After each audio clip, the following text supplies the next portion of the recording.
নমস্কার বন্ধুরা, আবার একটা ভিডিও নিয়ে চলে আসলাম। এই ভিডিওটি আমার ফোনে অনেক দিন ধরেই ছিল, তো আপনাদের কাছে ভাবলাম একটু শেয়ার করি। তো দেখে নিয়ে চলুন। কালী ঠাকুরের প্রথমে আমরা সাদা কালারগুলো করে নিচ্ছি, মহাদেবের সাদা কালারগুলো করে নিচ্ছি। এখানে কিন্তু আমি ডিস্টেম্পার কালার ব্যবহার করেছি। আপনারা চাইলে খড়ি মাটিও ব্যবহার করতে পারো, তবে খড়ি মাটির থেকে কিন্তু ডিস্টেম্পার কালারটা আমার এখন বর্তমানে খুব ভালো লাগছে, আর সবাই এখন ডিস্টেম্পার কালারই ব্যবহার করছে আমাদের এই সাইটে। তো দেখতে থাকো তোমরা একের পর এক এই ছোট্ট ভিডিওটা, বেশি বড় ভিডিও নয়, এই ভিডিওটা দেখতে থাকো।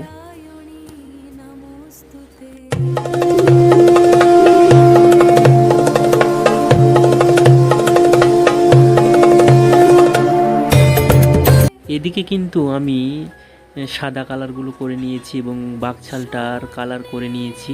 তবে এখানে কিন্তু ভিডিওতে বাকছালটা একটু লালচে কালার মতো দেখাচ্ছে, তবে এটা কিন্তু লালচে নয়, এটা একদম পাকা হলুদের কালার। তো দেখতে থাকো। এটা কিন্তু আমি স্টিনার কালার ব্যবহার করেছি এখানে।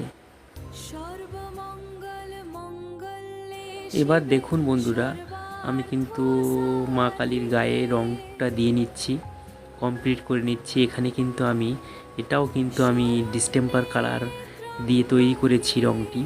তো কেমন হয়েছে, মিষ্টি কালার, জাম কালার বলতে পারো এই কালারটা।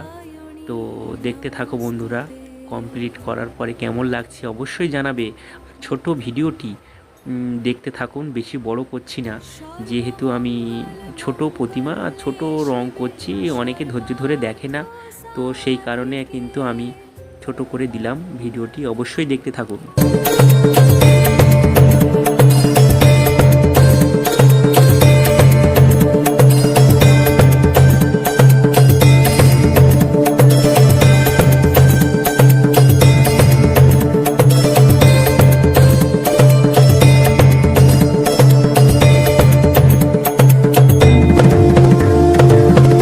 এবার কিন্তু আমরা মন্ডুমালাগুলো রং করে নিচ্ছি এখানে সুন্দরভাবে। মন্ডুমালাগুলো, যেহেতু আমার এই ঠাকুরটা অনেকটাই ছোট, তো এই ঠাকুরের মন্ডুমালাটা এরকম পাঁচটা দিয়েছি এবং হাতে কিন্তু একটা মন্ডুমালা থাকবে।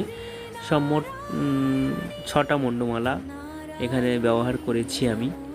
তো দেখতে পাচ্ছ তোমরা। দেখুন বন্ধুরা, আমি কিন্তু জাম কালারটা করে নিয়েছি। কালী ঠাকুরের কালার সম্পূর্ণ হয়ে গেছে, মহাদেবেরও কালার সম্পূর্ণ হয়ে গেছে, বাকছাল আঁকা হয়ে গেছে।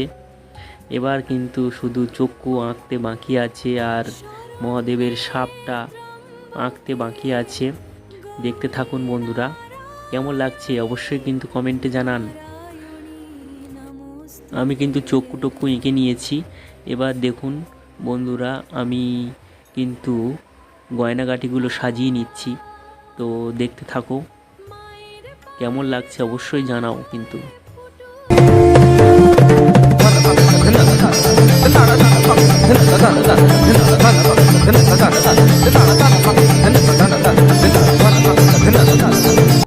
আমার কিন্তু সাজানো হয়ে গেছে, আর যারা ঠাকুর নিতে চলে এসেছিল ওরা কিন্তু তাড়াতাড়ি করছিল, ওই জন্য কিন্তু আমি সম্পূর্ণটা দেখাতে পারলাম না তোমাদেরকে। তো এইটুকুই, দেখতে থাকো, ধন্যবাদ।